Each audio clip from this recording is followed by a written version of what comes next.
نبوت ملنے کے بعد عورت جو ہوتی ہے اپنے خاوند کو، اپنے شوہر کو، اس کے غم کو ہلکا کرتی ہے۔ مرد باہر طرح طرح کے ٹینشن اور طرح طرح کے مسائل لے کر گھر میں آتا ہے، بیوی دیکھتی ہے میرا شوہر پریشان ہے، پوچھتی ہے اس سے کیا حال ہے، کیا پریشانی ہے، پھر اللہ نے اس کے زبان میں ایسی تاثیر رکھی ہے وہ کچھ تسلی کے کلمات کہہ دیتی ہے، وہ مرد کا وہ جو پریشانی ہے، وہ ٹینشن ہے، وہ ختم ہو جاتی ہے۔ اللہ کے نبی صلی اللہ علیہ وسلم کو بھی ایک مضبوط سہارا جو تھا مکے کی زندگی میں حضرت خدیجہ رضی اللہ تعالی عنہ کا سہارا تھا، لیکن جب وقت آتا ہے تو کسی کے لیے رکتا نہیں ہے۔ حضرت خدیجہ کے انتقال کا وقت آیا تو انتقال ہو گیا۔ اللہ کے نبی صلی اللہ علیہ وسلم کے اوپر یہ ایک الگ سے غم ایسا سوار ہو گیا، غم پر غم، غم پر غم۔ اسی لیے اس سال کو، جس سال طائف والوں نے یہ سلوک کیا، جس سال اماں خدیجہ کا انتقال ہوا، اس سال کا نام ہی رکھ دیا تاریخ میں غم کا سال۔ یہ کیفیت سے نبی صلی اللہ علیہ وسلم دو چار تھے۔ اللہ نے دیکھا اپنے نبی کو اور اپنے نبی کے دل کو، اللہ نے چاہا اب وقت آیا ہے میرے نبی اور میرے حبیب کو اپنے پاس بلانے کا، معراج میں بلانے کا، عرش پر بلانے کا، کرسی پر بلانے کا، آسمانوں میں اٹھانے کا اور آسمانوں کے سیر کرانے کا، جنت و دوزخ کے سیر کرانے کا اب وقت آیا ہے۔ اللہ نے بھیج دیا جبرائیل کو، جاؤ جبرائیل، جاؤ میکائیل، جاؤ میرے نبی کے پاس، دیکھو وہ مکے میں ام ہانی کے گھر کے اندر آرام کر رہے ہیں، جاؤ کہو مصطفیٰ سے اللہ انہیں یاد کر رہے ہیں۔ آئے حضرت جبرائیل، آئے حضرت میکائیل، آپ حضرت ام ہانی کے مکان میں آرام کر رہے تھے، اور آئے اس شان سے کہ چھت پھٹی، جبرائیل اترے، میکائیل اترے، اللہ کے نبی صلی اللہ علیہ وسلم کو ادب سے جگایا اور کہا کہ بلاوا آیا ہے، آج عرش والے کا بلاوا آیا ہے فرش والے کے پاس۔ اٹھایا، اللہ کے نبی بیدار ہوئے، تیاری کیا، اور پھر خانہ کعبہ میں جو حتیم کا حصہ ہے، جو وائٹ بنا ہوا ہوتا ہے، جو کعبے کا حصہ ہے، حجر اسود سے آگے بڑھنے کے بعد کنارے سے جو ایک حتیم کا حصہ ہے، وائٹ جو بنا ہوا ہوتا ہے، وہ بھی کعبے کے اندر کا حصہ ہے، اس کے اندر جا کر آپ لیٹ گئے۔ پھر حضرت جبرائیل میکائیل آئے، پھر آئے اور آ کر اللہ کے نبی سے گزارش کی کہ چلنا ہے، سفر کی تیاری ہو گئی ہے۔ اللہ کے نبی کو حتیم سے لے کر آئے زمزم کنویں کے پاس۔ زمزم کنواں آج کل کی تعمیرات میں تو حاجی اور عمرہ کرنے والے کو تو پتہ بھی نہیں چلتا کہاں ہے حج، کہاں ہے زمزم کا کنواں، پتہ ہی نہیں ہے۔ زمزم کے کنویں کے پاس لائے، اللہ کے نبی صلی اللہ علیہ وسلم کو ادب سے آپ کو لٹایا، اور پھر اس کے بعد آپ کا سینہ، یہ حلق یہاں سے سینہ آپ کا یوں آہستہ سے کھول دیا گیا۔ اللہ کے نبی کو کوئی تکلیف نہیں، اللہ کے نبی صلی اللہ علیہ وسلم کو کوئی پریشانی نہیں، کھول دیا اور سینے میں سے دل کو نکالا۔ حضرت جبرائیل کے ساتھ سونے کی تشتری تھی جنت کی، آپ صلی اللہ علیہ وسلم کے قلب اطہر کو نکال کر اس سونے کی تشتری میں رکھ کر زمزم کے پانی سے دھویا گیا، زمزم کے پانی سے دھویا گیا۔ تعجب نہ کریں، بخاری کی روایت ہے۔ اور پھر آپ کے سینے میں علم اور حکمت بھر دی گئی، اور پھر آپ کے سینے کو، قلب اطہر کو سی دیا گیا، اور آپ بالکل صحیح سلامت ہیں حالت میں، اس کے بعد حضرت جبرائیل علیہ السلام نے کہا اب آگے کا سفر ہمیں کرنا ہے۔ ایک براق، جنت کی سواری، جنت کی سواری لائی گئی اللہ کے نبی صلی اللہ علیہ وسلم کے پاس، اور بڑی شوق اور بڑی بے قرار سواری تھی وہ، اور سواری ایسی کہ جس کا ایک قدم اتنی دور ہوتا تھا جتنی دور اس کی نگاہ کی انتہا۔ اگر ہوا کے اندر وہ کھڑے ہو جائے اور جہاں تک وہ دیکھے وہاں تک اس کی پہنچ ایک قدم میں، یوں پلک جھپکنے کے بقدر، یوں تیز ترین سواری۔ آج کل کے 1 گھنٹے میں 1000 کلومیٹر کے رفتار سے چلنے والے یہ ہوائی جہاز، یہ پلین، اس کے سامنے کچھ بھی نہیں۔ اللہ کے نبی صلی اللہ علیہ وسلم کو اس سواری کے اوپر بٹھایا گیا۔ اللہ کے نبی کے بیٹھنے کے بعد جانور براق حرکت کرنے لگا، جیسے گھوڑے، شوخیلے گھوڑے یوں ہلتے ہیں۔ جبرائیل نے کہا براق حرکت کیوں کرتا ہے، شوخی کیوں کرتا ہے؟ آج تک تیرے پیٹھ کے اوپر پوری کائنات میں اس سے افضل ترین شخصیت نہیں بیٹھی ہے۔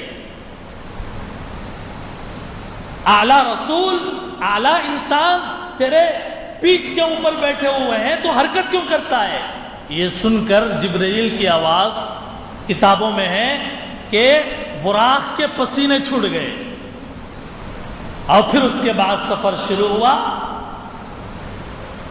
ہوائی سفر۔ اور جب سفر شروع ہوا تو سفر کے دوران یہ سفر مکے سے بیت المقدس تک کا سفر تھا۔ یہ مکہ المکرمہ سے بیت المقدس، فلسطین، مسجد اقصی جو آج بھی ہے، وہاں تک کا سفر تھا۔ براق کے اوپر سوار ہو کر جا رہے ہیں۔ کچھ دور چلنے کے بعد حضرت جبرائیل علیہ السلام نے سواری کو روکا اور کہا کہ جہاں کھجور کے بے شمار درخت تھے، حضرت جبرائیل علیہ السلام نے کہا آپ یہاں 2 رکعت نماز پڑھ لیجئے۔ اللہ کے نبی نے 2 رکعت نماز ادا فرمائی، اور جب فارغ ہوئے پھر سفر شروع ہوا۔ حضرت جبرائیل علیہ السلام نے کہا اللہ کے نبی کیا آپ جانتے ہیں کہ آپ نے کس جگہ کے اوپر نماز پڑھی ہے؟ اللہ کے نبی نے کہا نہیں۔ حضرت جبرائیل علیہ السلام نے کہا یہ یثرب ہے، مدینہ جہاں کھجوروں کے بے شمار باغ ہیں، یہ یثرب ہے، آپ کو عنقریب اسی کی طرف ہجرت کرنا ہے۔ اور پھر سفر آگے بڑھا، اور اللہ کے نبی فرماتے ہیں کہ مجھے اوپر سے لے جایا گیا، ایک پہاڑ آیا۔ حضرت جبرائیل علیہ السلام نے کہا یہاں پر بھی آپ 2 رکعت نماز پڑھ لیں۔ آپ نے 2 رکعت نماز پڑھی، پھر سفر شروع ہوا۔ حضرت جبرائیل علیہ السلام نے پوچھا کیا آپ جانتے ہیں یہ کیسا پہاڑ ہے؟ اللہ کے نبی نے کہا بتاؤ۔ حضرت جبرائیل علیہ السلام نے کہا یہ وہ پہاڑ ہے کہ جس پہاڑ پر حضرت موسیٰ علیہ السلام نے اللہ سے کہا تھا اے اللہ میں آپ کو دیکھنا چاہتا ہوں ایک مرتبہ۔ طور، کوہ طور، طور پہاڑی، وادی سینا، طور سینا، یہ پہاڑی ہے۔ اس پہاڑی کے اوپر بھی اللہ کے نبی نے 2 رکعت نماز پڑھی، اور پھر اس کے بعد آگے بڑھے۔ اللہ کے نبی ایک دوسری روایت میں فرماتے ہیں میں نے حضرت موسیٰ علیہ السلام کو دیکھا کہ وہ خبر میں نماز پڑھ رہے ہیں۔ اور پھر آگے بڑھے، پھر ایک جگہ آئی، حضرت جبرائیل علیہ السلام نے کہا آپ یہاں پر بھی نماز پڑھ لیجئے۔ اور نماز سے فارغ ہونے کے بعد حضرت جبرائیل علیہ السلام نے کہا جس جگہ آپ نے نماز پڑھی ہے یہ بیت اللحم ہے، جہاں حضرت عیسیٰ علیہ السلام پیدا ہوئے۔ یہاں پر آپ نے نماز پڑھی ہے۔ پتہ یہ چلا کہ جو جگہ قابل عظمت ہوتی ہے وہاں 2 رکعت نماز پڑھی جاتی ہے۔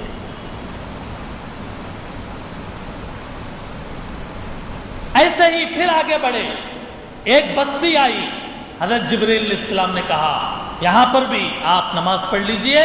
پھر بعد میں بتایا یہ مدین ہے، حضرت شعیب علیہ السلام کا قریہ، گاؤں۔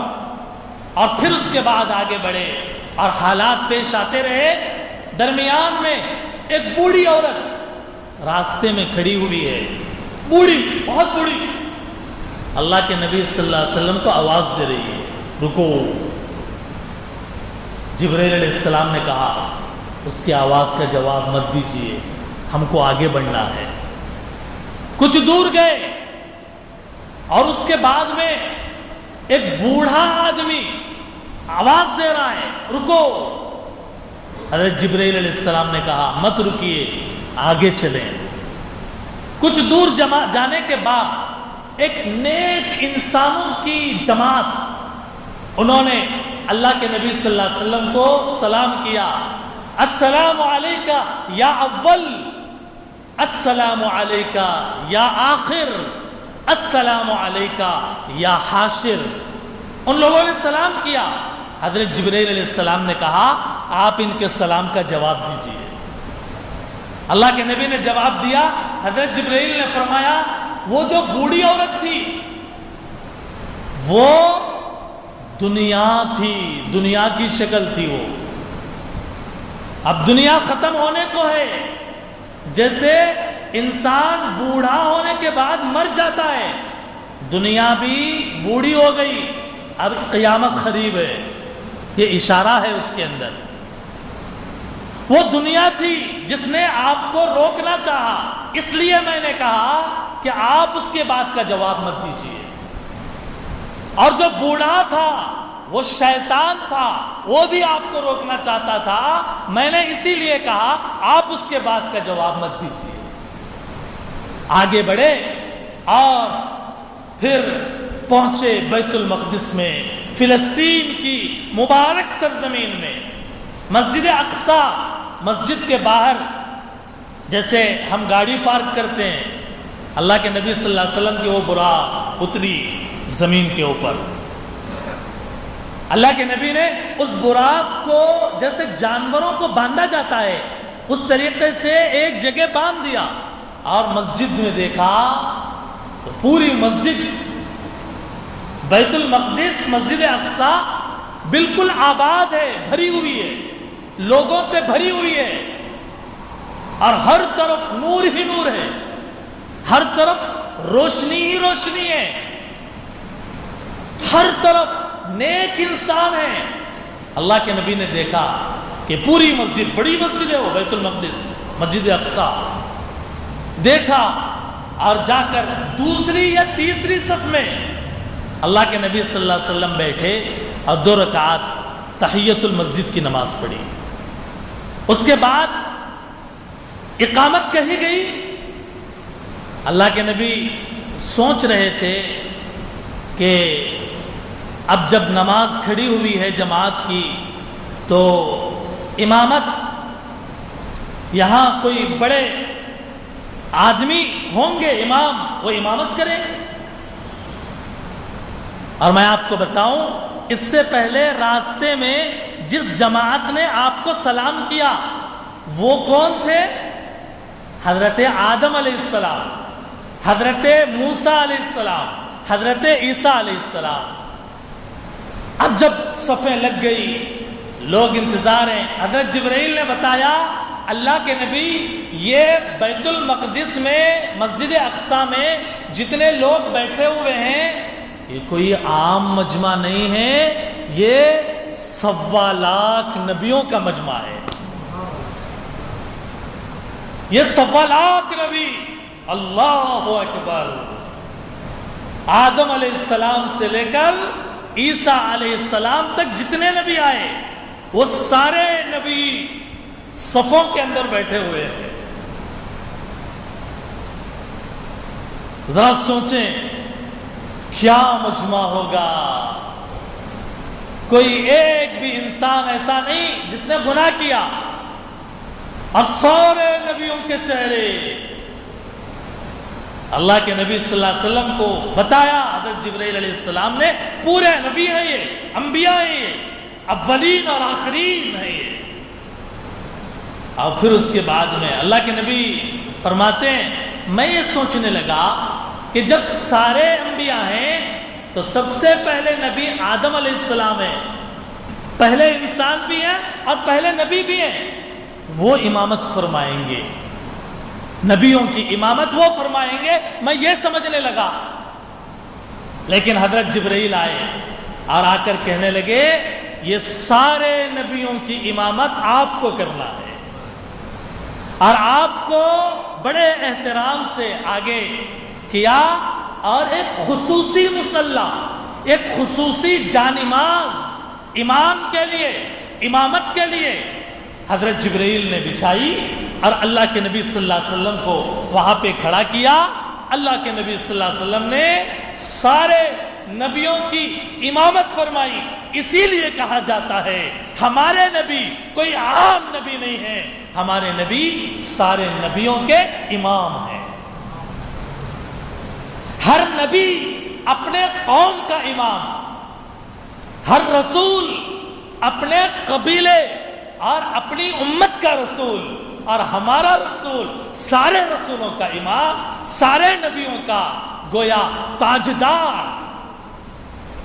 آپ کے سر کے اوپر گویا یہ امام الانبیاء کا تاج بیت المقدس کے اندر پہنائی گئی، اور آپ کو یہ شرف دیا گیا.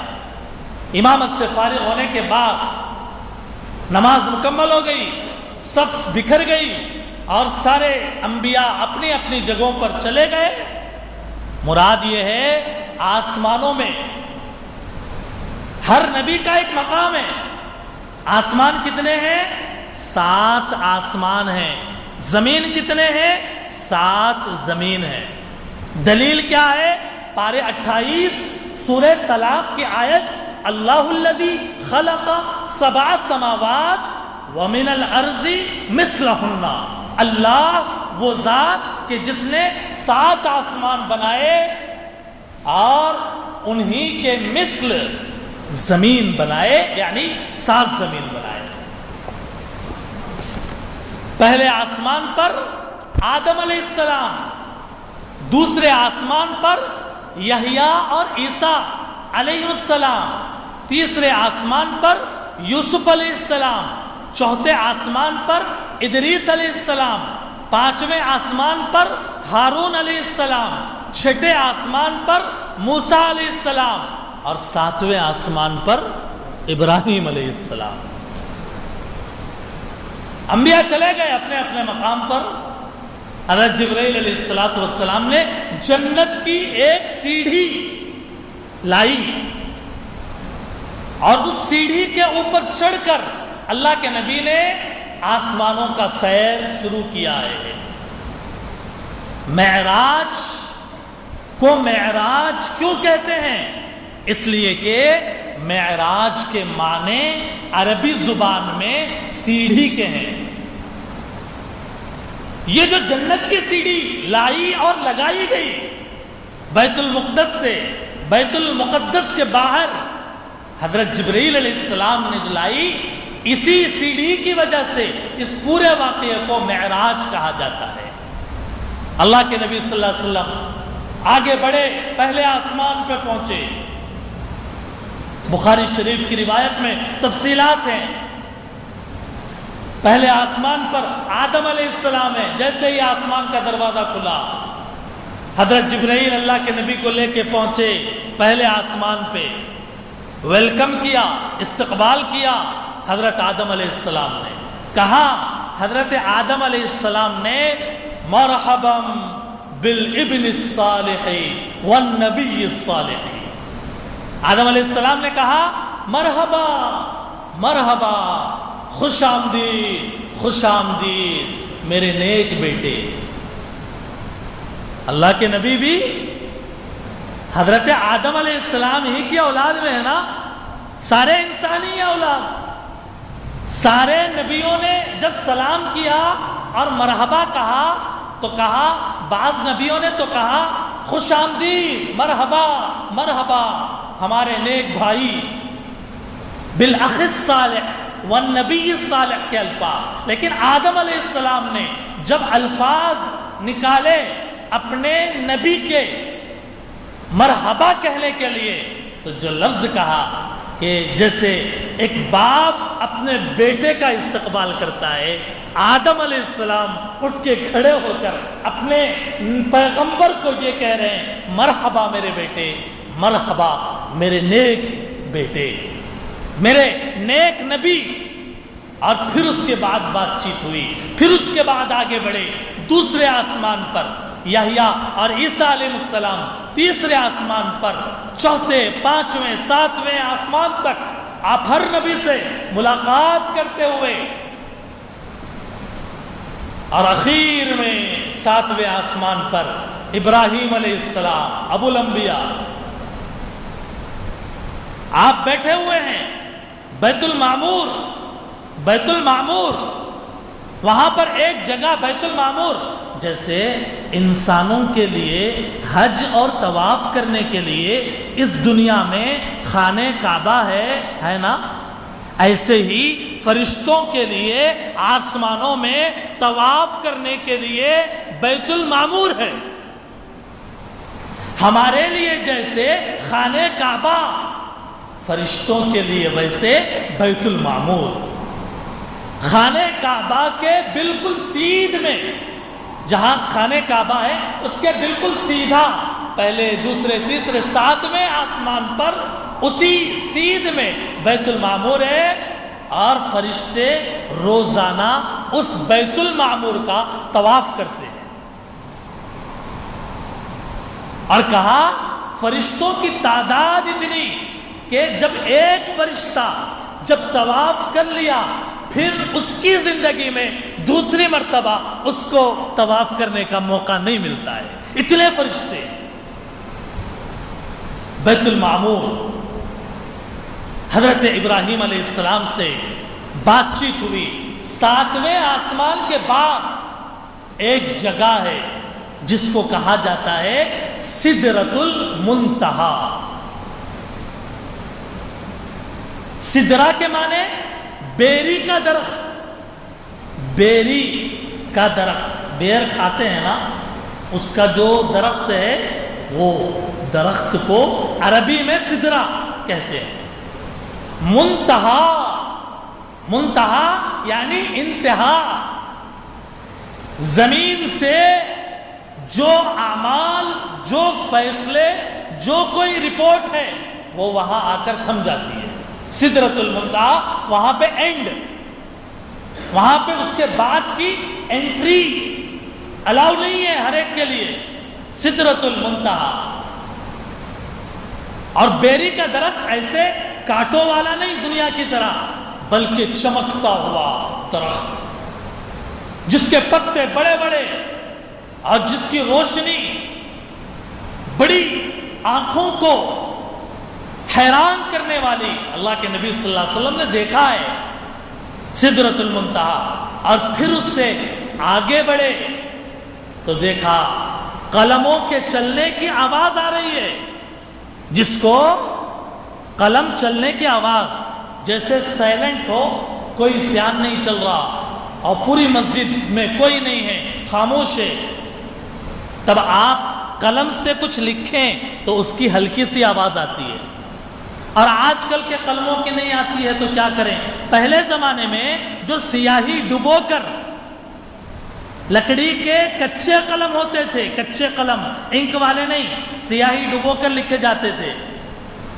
مرزا غالب کے زمانے تک بھی جو چلتے تھے، اور آج کل بھی پرانے جو منشی ہیں، جو کاتب ہیں، ان کے پاس ہوں گے. وہ چلنے کی جو آواز ہوتی ہے بڑی آواز آتی ہے اس کی.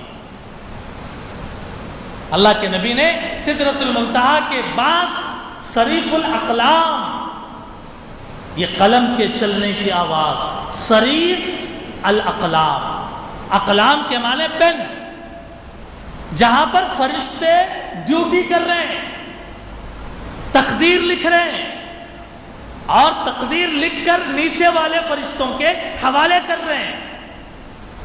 تقدیر تو اللہ نے پہلے ہی لکھی ہے، لیکن نقل کر کے نیچے والے فرشتوں کو دیا جا رہا ہے۔ فرشتے اپنے کام میں مصروف ہیں۔ پھر اس کے بعد میں اگلا مرحلہ صریف الاقلام کے بعد، اب بعض روایات کہتی ہیں، مشہور بھی ہے، کہ حضرت جبرائیل علیہ السلام وہاں آ کر رک گئے۔ اب آگے سرکار مدینہ سے کہا، اب آگے آپ کا مقام ہے۔ میں ام ہانی کے مکان سے بیت المقدس تک، بیت المقدس سے 7 آسمانوں تک، اور پھر سدرۃ المنتہا تک لے کے آیا ہوں۔ اب آگے آپ کا مقام ہے، آپ کو جانا ہے۔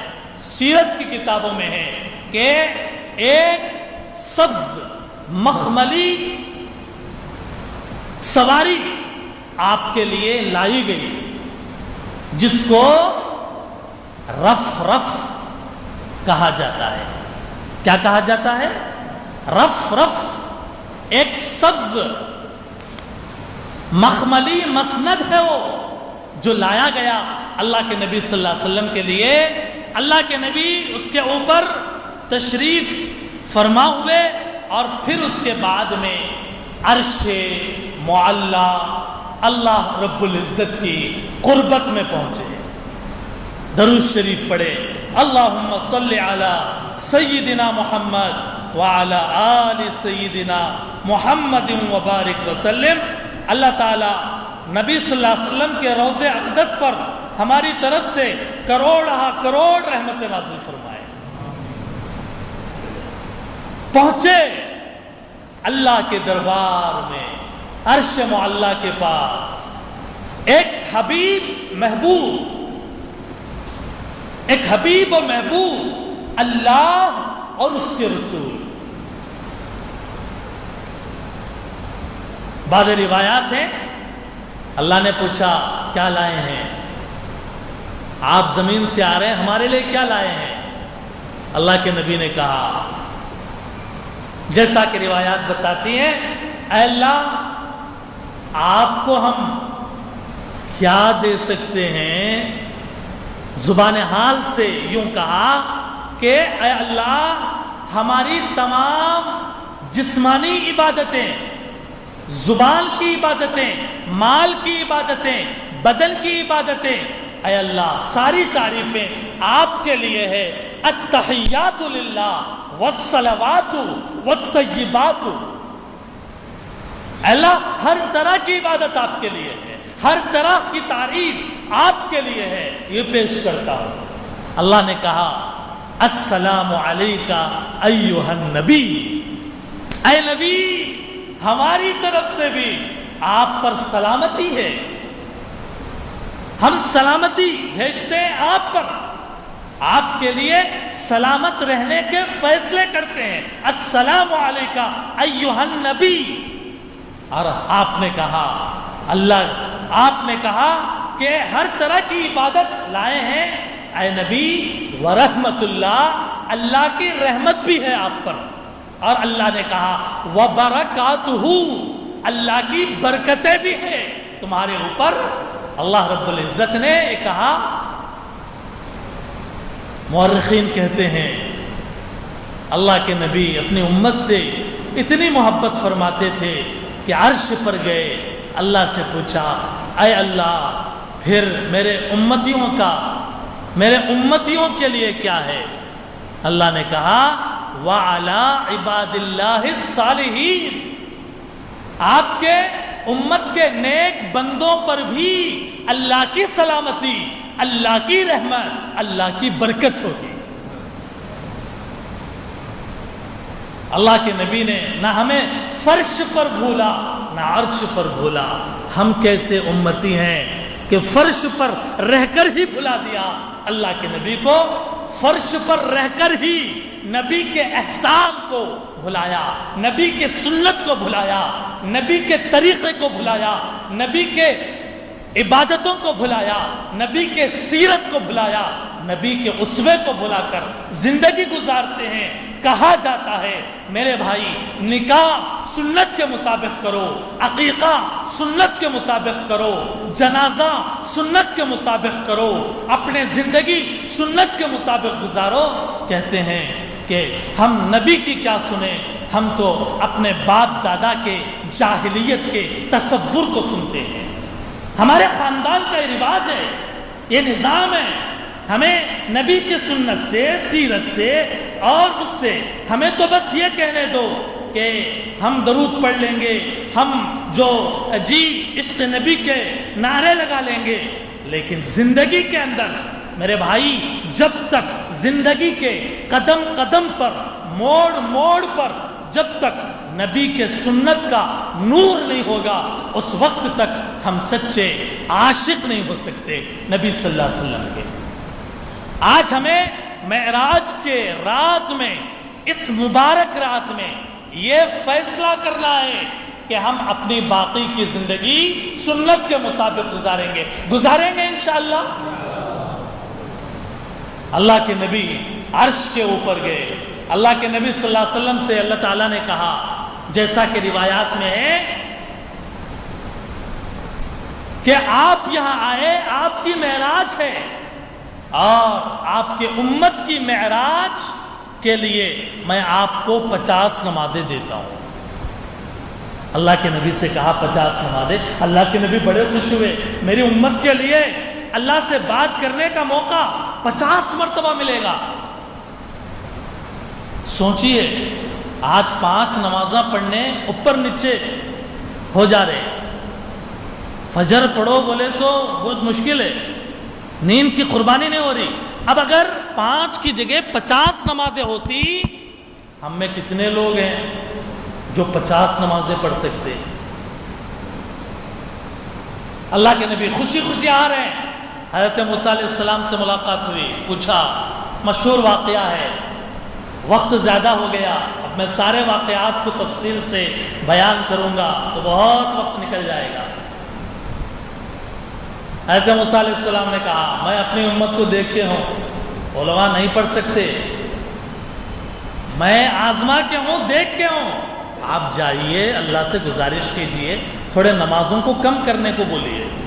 اللہ کے نبی گئے، حضرت موسیٰ علیہ السلام کے کہنے پر اللہ تعالیٰ نے 5 نمازیں کر دی، 45 ہو گئی۔ پھر آئے موسیٰ علیہ السلام، پھر بولے نہیں ہو سکتا، 45 بھی، 40 بھی نہیں ہو سکتا، 35 بھی نہیں ہو سکتا، 30 بھی، 20 بھی نہیں، 15، 10 بھی نہیں۔ 5 پہ معاملہ آیا، اللہ کے نبی کہنے لگے، اتنے مرتبہ جا کے آیا اللہ کے پاس، اتنے نمازیں کم کرا کے آیا، پھر جاؤں گا مجھے اچھا نہیں لگ رہا ہے۔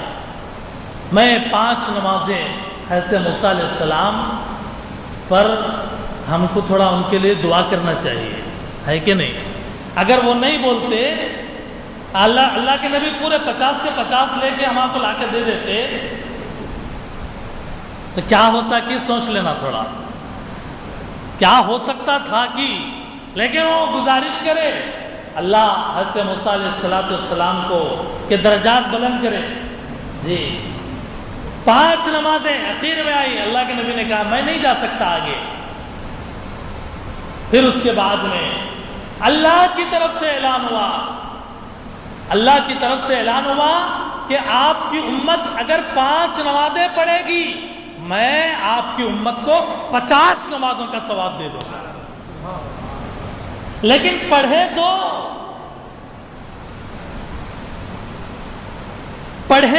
5 نمازیں تو 50 نمازیں کا ثواب ملے گا۔ اللہ کے نبی صلی اللہ علیہ وسلم کو یہ ایک خزانہ دیا گیا نمازوں کا، اور دوسرا خزانہ دیا گیا سورہ بقرہ کے آخری آیتوں کا۔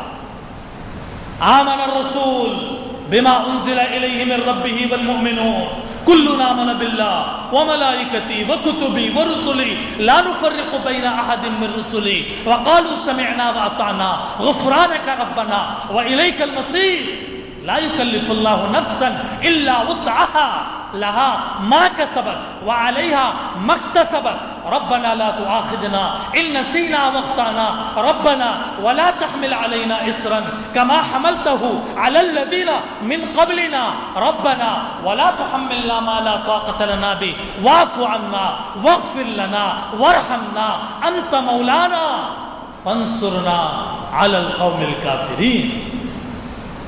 یہ خزانہ دیا گیا، بہت بڑا خزانہ ہے، یہ اس امت کو دیا گیا. پڑھو، سمجھو، تفسیر جانو اور پھر عمل کرو. اللہ سے مانگو، اے اللہ مدد فرمائیے، رحم فرمائیے، معاف کر دیجئے، بخشش فرما دیجئے. اب اس کے بعد معراج کا اور جو تفصیلی واقعہ ہے جس سے بہت عبرت کے پہلو نکلتے ہیں، سبق مجھے ملا ہے معراج کے سبق سے. یہ بڑا تفصیلی موضوع ہے اور 12:10 ہو گئے ہیں سامنے والی گھڑی میں. اب آگے کہنے والے کی اگر ہمت ہے تو بہرحال سننے والوں کا بھی خیال کرنا چاہیے. اللہ ہم سب کو ہمت نصیب فرمائے. اللہ ہم سب کو نماز کی پابندی کرنے کی توفیق عطا فرمائے. اللہ ہم سب کو جنتی بنائے. اللہ ہم سب کو بھائی بھائی بن کر ایک دوسرے سے محبت بانٹنے والا بنائے. اللہ ہم سب کو رمضان کی تیاری کے لیے قبول فرمائے. اللہ تعالی ہم سب کو 5 وقت کی نماز پابندی سے پڑھنے والا بنائے. اللہ تعالی آج کی ہماری حاضری کو قبول فرمائے. اللہ تعالی قیامت کے دن حشر کے میدان میں اپنے نبی کی شفاعت نصیب فرمائے. حوض کوثر پر جام کوثر مبارک مقدس نبی کے ہاتھوں سے ہمیں نصیب ہونے کی توفیق عطا فرمائے. انہی دعاؤں کے کلمات کے ساتھ میں اپنی بات کو مکمل کرتا ہوں، اس امید کے ساتھ کہ زندگی اگر باقی رہے گی، یار زندہ صحبت باقی، آئندہ سال یا پھر کسی موقع پر معراج کے عنوان پر جو باقی کا کلام ہے پیش کیا جائے گا. اللہ ہم سب کو ہدایت نصیب فرمائے، ہم سب کو رضا والے کاموں کی توفیق عطا فرمائے. وآخر دعوانا ان الحمد للہ رب العالمین.